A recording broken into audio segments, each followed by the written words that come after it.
Marseille, France, 2021. Franck et une bande d'amis ont loué un Airbnb dans un immeuble de Marseille. Ils passent leur première soirée à l'appartement à manger et à boire en se racontant de vieux souvenirs. Assez tard dans la nuit, la bande d'amis décide d'aller se coucher, mais Franck tourne en rond dans son lit et n'arrive pas à trouver le sommeil. Il entend soudain le bruit d'une voiture freiner brutalement en bas de l'immeuble, et il décide d'aller voir par le balcon.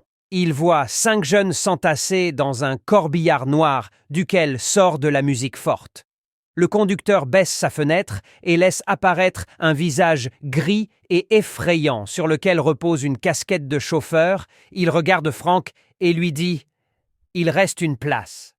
Il attend 1 minute en laissant le moteur tourner, mais Franck ne bouge pas du balcon, puis la voiture démarre en trombe et disparaît. Le lendemain, Franck raconte l'histoire à ses amis qui trouvent tous que c'est très étrange et lui disent qu'il a probablement rêvé. Franck reste cependant persuadé de ce qu'il a vu. Ils se rendent un peu plus tard au centre-ville et en remontant la rue de l'immeuble, et il voit des éclats de verre au sol devant une épicerie. Franck demande à l'épicier ce qui est arrivé, et celui-ci lui répond qu'il y a eu un accident dans la nuit et qu'un corbillard rempli de jeunes a foncé dans un mur, tuant les 5 passagers sur le coup. Les amis de Franck ne semblent pas comprendre à quel point cette nouvelle le perturbe, et il décide de rentrer seul à l'appartement en les laissant aller se promener. Il reste 1 ou 2 heures à l'appartement et décide de retourner prendre l'air pour se changer les idées. Il appelle l'ascenseur et celui-ci s'arrête à son étage. La porte s'ouvre et il voit qu'il est déjà presque plein. Au milieu de ces visages, il y en a un qui l'interpelle, un homme au visage gris qui porte une casquette de chauffeur et qui lui dit « Il reste une place ».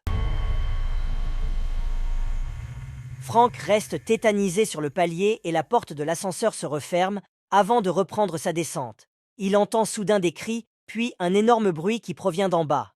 Il descend les escaliers en trombe et réalise que l'ascenseur a lâché et qu'il s'est écrasé au sous-sol. Franck appelle les secours pour qu'ils viennent rapidement en aide aux occupants de l'appareil. Malheureusement, tout le monde est mort à l'intérieur et les pompiers sortent les différents corps un à un. Franck surveille, la peur au ventre, mais il ne voit nulle part l'homme au visage gris et à la casquette de chauffeur.